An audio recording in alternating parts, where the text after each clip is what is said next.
Each friend represents a world in us, a world not possibly born until they arrive. Anais Nin. When I was 15, my family moved from North Carolina to Michigan. The relocation was difficult for one reason above all.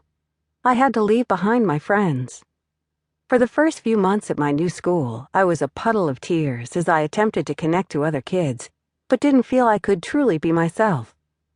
I read and reread letters from my old friends and felt painfully excluded from their latest escapades. Then one day I saw them up in the bleachers during a pep rally. They were a boisterous group of alternative girls, this was the 90s, who were nonetheless not too alternative, I soon learned. They were adventurous and artsy, but still cared about getting good grades. From the first time I sat at their lunch table, my isolation began to subside. I started to feel excited about life again. I was sentimental to begin with, which is probably why leaving my North Carolina friends was so painful. But my experience is far from unique.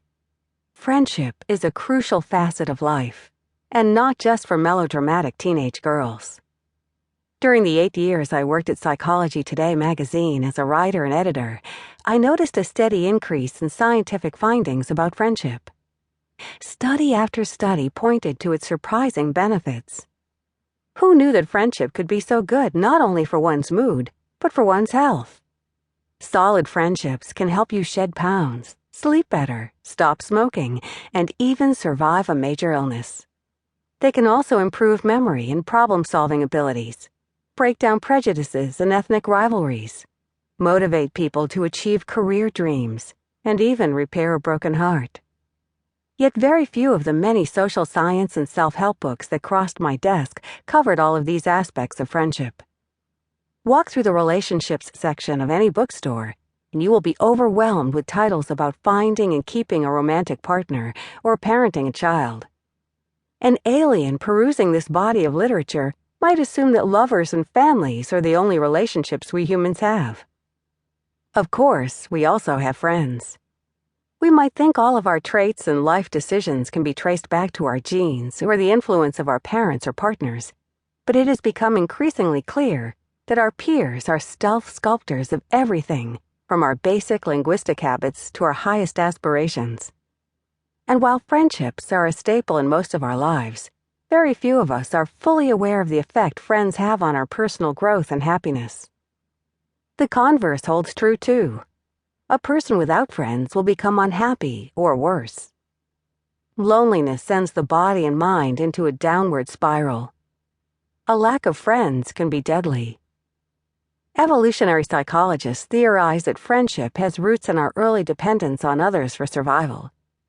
Having a friend help you hunt, for instance, made it more likely that you and your family, and your hunting buddy and his family, would have food cooking over the fire.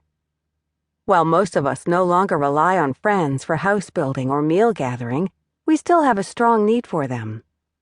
Anthropologists have found compelling evidence of friendship throughout history and across cultures. Universally, we're built to care deeply about select people outside of our kin group. It's hard to construct a personal life history that doesn't include important parts for one's friends.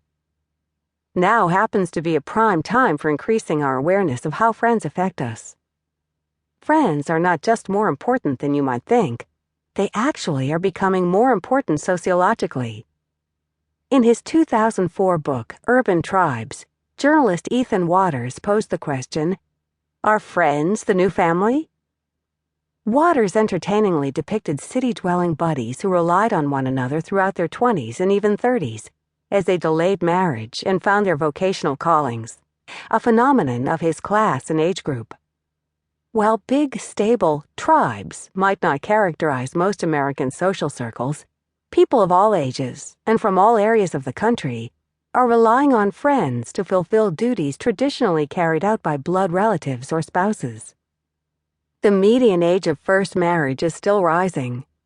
In 2010, it was 28.7 for men and 26.5 for women, up from 27.5 and 25.9 in 2006.